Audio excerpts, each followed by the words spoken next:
שיר מזמור לאסף. אלוהים, אל דור מילך, אל תחרש ואל תשקוט אל.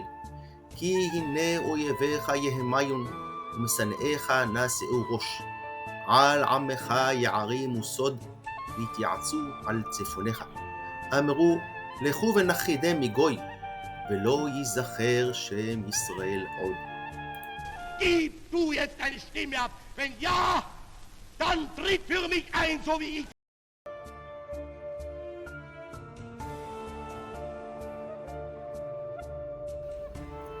רבי אברהם אבן עזרא, שחי בספרד, בתקופה שבה חי הרמב"ם לפני למעלה מ-800 שנה, מעיד על עוינות שכנראה הייתה ונמשכה לגרמנים וגם לצרפתים לעם ישראל. עוינות שעוד יש לה בסיס ושורשים עוד לפני העוינות הדתית. במטבע יהודה השבויה נראית אישה שמייצגת את יהודה לאחר חורבן בית המקדש השני, כאשר היא יושבת מושפלת, מנוצחת.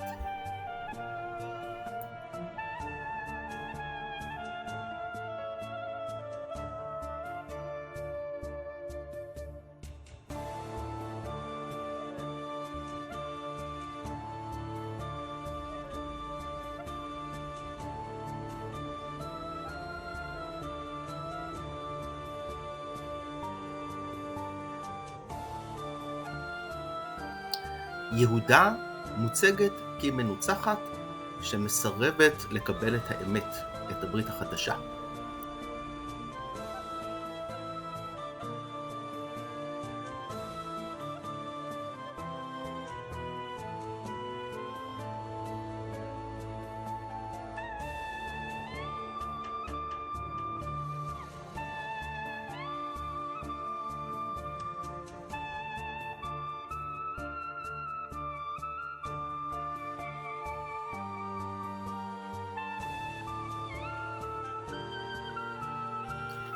לעלילות הדם באירופה בימי הביניים הייתה השפעה גם על ההלכה.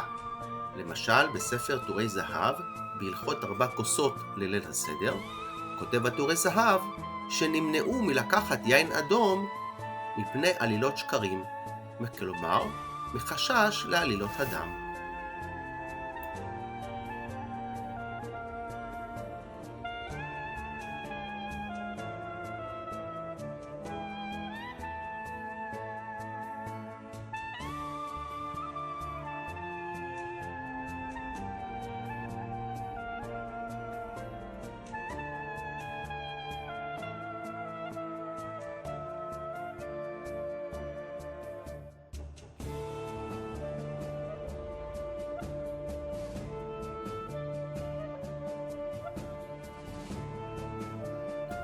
קשה לקבוע את נקודת הזמן ממתי התחילה חלוקת החברה למעמדות. המעמד החברתי היה קבוע, כך שלא ניתן היה לעבור ממעמד אחד למשנהו. מצרים הקדומה שימשה מודל לתרבויות נוספות, לפי שלמשל בהודו יש מושג פרה הקדושה, שהמקור לכך הוא מצרים שהיו עובדים לטלה. אך גם נושא המעמדות מוכר לנו ממצרים הקדומה, כמובן בספר בראשית. כאשר נזקק פרעה מלך מצרים לפותר חלומות, נזכר לפתע שר המשקים שאיתו בכלא היה נער עברי עבד לשר הטבחים. רש"י מסביר שבנימוסי מצרים, כלומר בתרבות המצרית, עבד הוא לא ימלוך לעולם, הוא לא ילבש בגדי שרים. הוא למעשה רצה בזה לקבע את מעמדו של יוסף כאדם בדרגה חברתית מאוד נמוכה. עד היום בהודו נושא הקסטות מוכר לנו, המעמד החברתי הקבוע, כך שלא ניתן כאמור לעבור ממעמד אחד למשנהו, גם לא ניתן להתחתן בין המעמדות, אבל מעניין לציין שדווקא בראש ההיררכיה, הבהירים יותר, בעלי צבע העור הבהיר יותר, עומדים בראש ההיררכיה, בעוד שהכהים נמצאים בתחתיתה.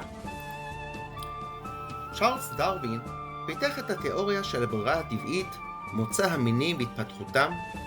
תורת האבולוציה מסבירה את המגוון העצום של מינים בטבע. לשיטתו, לא רק שהחזק שורד, אלא המין שמסתגל לשינויים בטבע הוא השורד. אבל עוד לפני דרווין, בתרבויות השונות חיסלו ילדים פגומים פיזית או נפשית במטרה לשמור על החברה, ולבל ייפלו כמסע לחברה. כך גם הפקירו זקנים למותם, לאחר שכבר לא יוכלו להיות שותפים בכלכלת המשפחה ופרנסתה.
היטלר כמנהיגים אחרים בעולם העתיק ראו את עצמם כמין אלוה.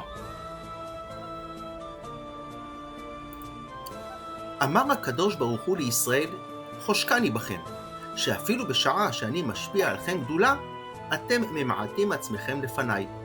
נתתי גדולה לאברהם, אמר לפניי ואנוכי עפר ואפר. למשה ואהרון, אמר ואנחנו מה? לדוד, אמר ואנוכי תולעת ולא איש. אבל עובדי כוכבים אינן כן. נתתי גדולה לנמרוד, אמר הבה נבנה לנו עיר. לפרעה, אמר מי השם? לסנחריב, אמר מי בכל אלוהי הארצות? לנבוכדנצר, אמר אעלה על במותיו. לחירם מלך צור, אמר מושב אלוהים ישבתי בלב ימין.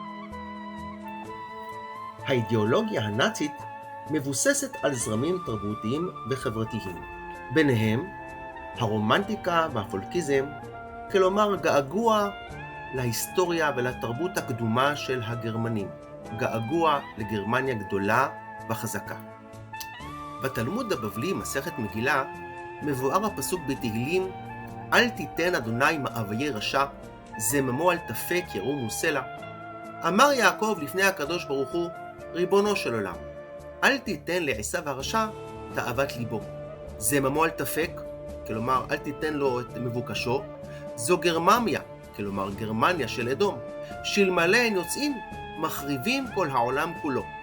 ואמר ביחמה בר חנינא, תלת מאה, כלומר 300 כתירי תגה, נסיכויות, יש בגרמניה של אדום.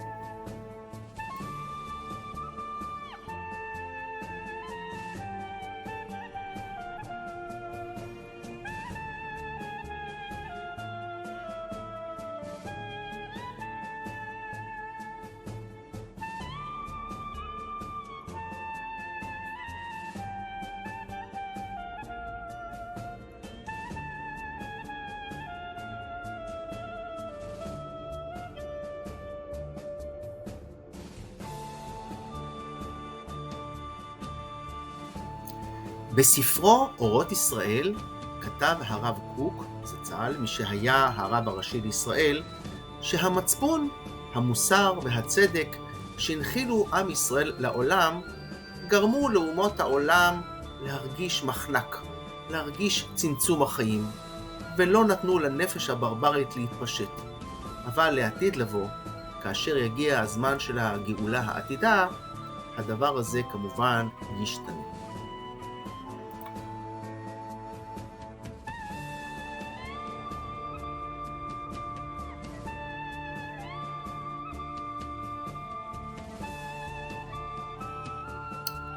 היכן היה האפיפיור באותם ימים אפלים של ימי השואה? ובכן, מסתבר שהאפיפיור פיוס ה-12 ידע על קיומה של השואה, על ההשמדה ההמונית, אבל בחר להתעלם ולא העביר ביקורת מתבקשת על המשטר הנאצי. לצערנו, כמוהו נהגו גם בנות הברית, שלמרות שידעו על ההשמדה, לא טרחו להפגיז ולהפציץ את פסי הרכבת שמובילות את היהודים להשמדה.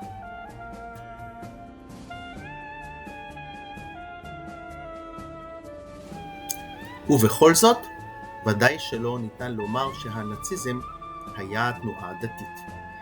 בספרו שיבת ציון נס לעמים, אומר הרב דוקטור אברהם לבני, מי שהיה כומר קתולי, התגייר והפך להיות רב, הוא כותב שבספרו הדבר שמנע את ההשמדה של היהודים במשך כל הדורות, זה בעצם האפשרות של היהודים להפוך להיות נוצרים.